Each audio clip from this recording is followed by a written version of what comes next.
Chairman of our Democratic State Committee, Pat Lynch.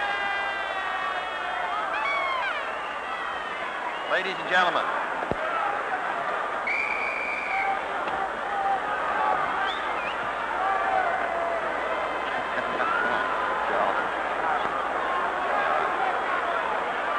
Congressman McCormick, Congressman Philbin, Congressman Burke, Senator Powers, Mr. Mayor, Mayor Hines,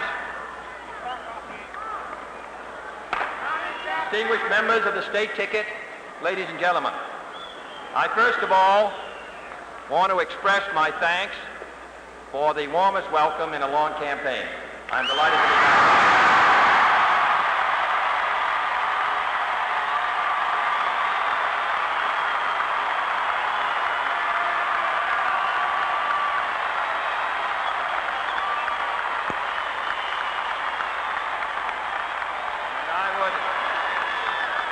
I'd like to have you meet my two sisters and sister-in-law who have together in the last 2 months campaigned in over 40 states, and since we started in the primaries in January, have spent far more time away from home than at home. My sister, Patricia Lawford from California,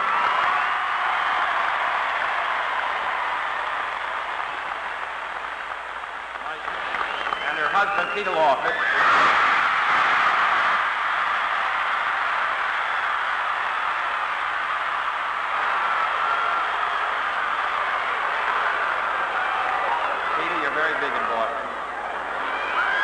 Sister Eunice Shriver from Illinois.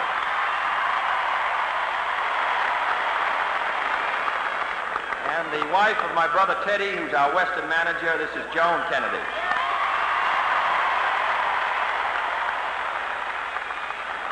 Congressman McDonald, ladies and gentlemen.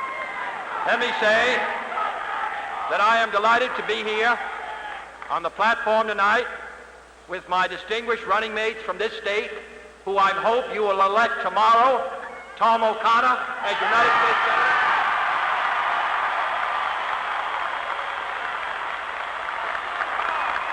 We need a Democratic senator from Massachusetts who will vote for progressive legislation, and we have it in Senator O'Connor.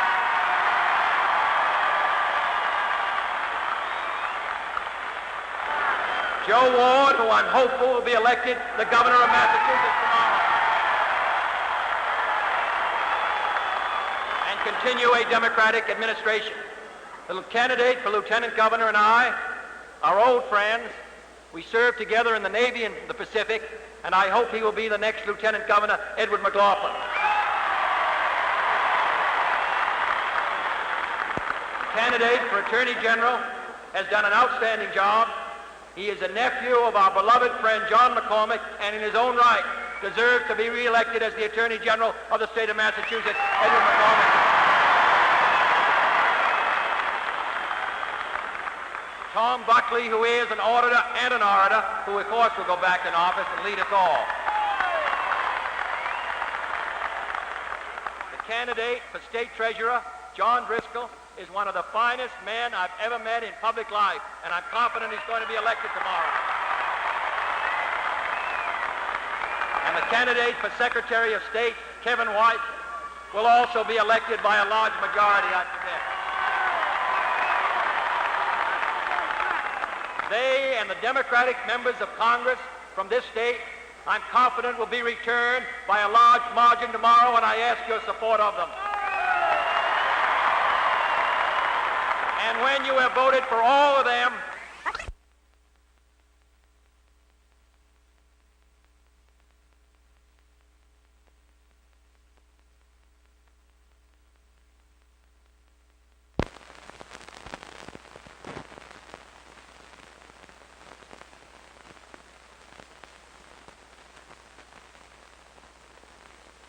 jobs for men and women who want to work, the development of our resources, the symbolic feeling of a nation, the image the nation presents to the world, its power, prestige, and direction, all ultimately will come to rest upon the next President of the United States.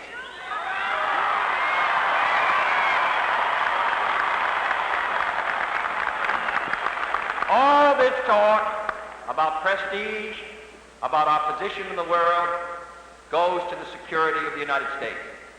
It does no good for this administration to lock polls up, taken of our position overseas, of the judgment that people have of us. All of us know the truth, and no amount of executive secrecy can hide it. We know that we're not as secure as we were a decade ago, or even 5 years ago. We know that there are great motions at work in the world which have not always reckoned with the position of the United States. New leaders, new countries, new movements. More and more in many of the countries whose favor we must seek, if we wish to maintain the balance of power on the side of freedom, the younger men and women who should be most attractive to us as a dynamic free society are beginning to look in another direction. To Castro in Latin America, to Congo and to Ghana and to Guinea in Africa, to communist China in Asia. The question is, what will it be by 1970? Will the balance of power be in our favor or that of the communists? Will the people of the world make a judgment that we are the ultimate winners, or will they make a cold, hard judgment that the ultimate winners of this power struggle will not be the United States in the cause of freedom, but will be our adversaries, and they will want to get right with them? I want them to be convinced that we are at work in this society as a serious, determined people, building in the United States the kind of society which can serve as an example to all those who wish to be free, but may not have determined that freedom represents the opportunity for them. That is the opportunity before us in the 60s. To be the great defender of freedom in a time when freedom is under attack and under test all over the globe. Thomas Paine said in the American Revolution, "The cause of America is the cause of all mankind." And now in the revolution of 1960, the cause of all mankind is the cause of America.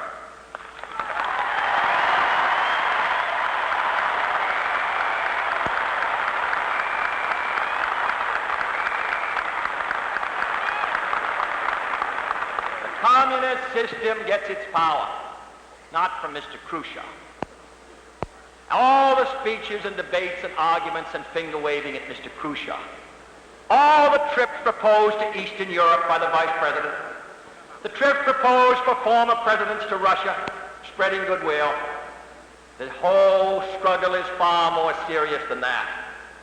Who can be so ill-informed that he thinks the tensions of the power struggle will disappear by goodwill missions, by debates, by arguments? They will disappear, or they will be overcome only by what we do here. The Vice President of the United States says that he will go to Eastern Europe if he wins this election. I will go to Washington, D.C.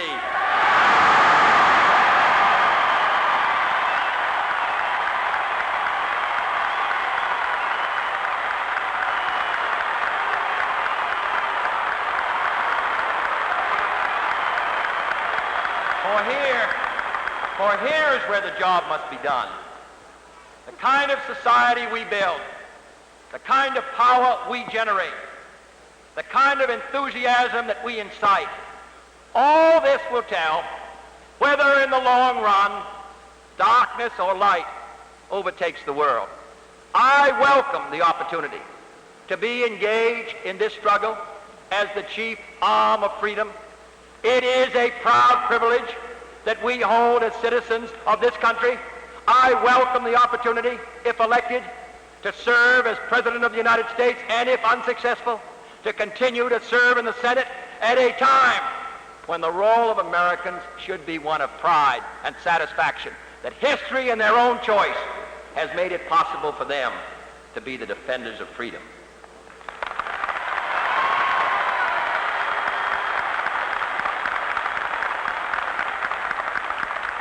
And I want to make it clear that while I may downgrade the leadership we are promised for the future and the leadership we have had in the past, I have traveled this country from one end to another.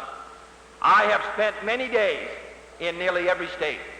And I come back to Boston, Massachusetts with a stronger feeling of confidence, of hope, of knowledge of the vitality and energy of this society and our people than I could have ever had before. It is the best education for a candidate for the presidency. All the criticisms that are leveled at presidential campaigns, in my judgment, fade away against the knowledge which a potential president may have of the strength of this society of ours and its people.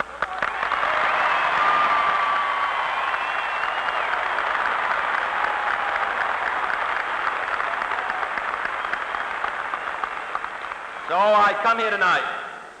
I thank you for your past support. I ask you to join us tomorrow. And most of all, I ask you to join us if we are successful. I ask you to join us in all the tomorrows yet to come in building America, moving America, picking this country of ours up and sending it into the 60s.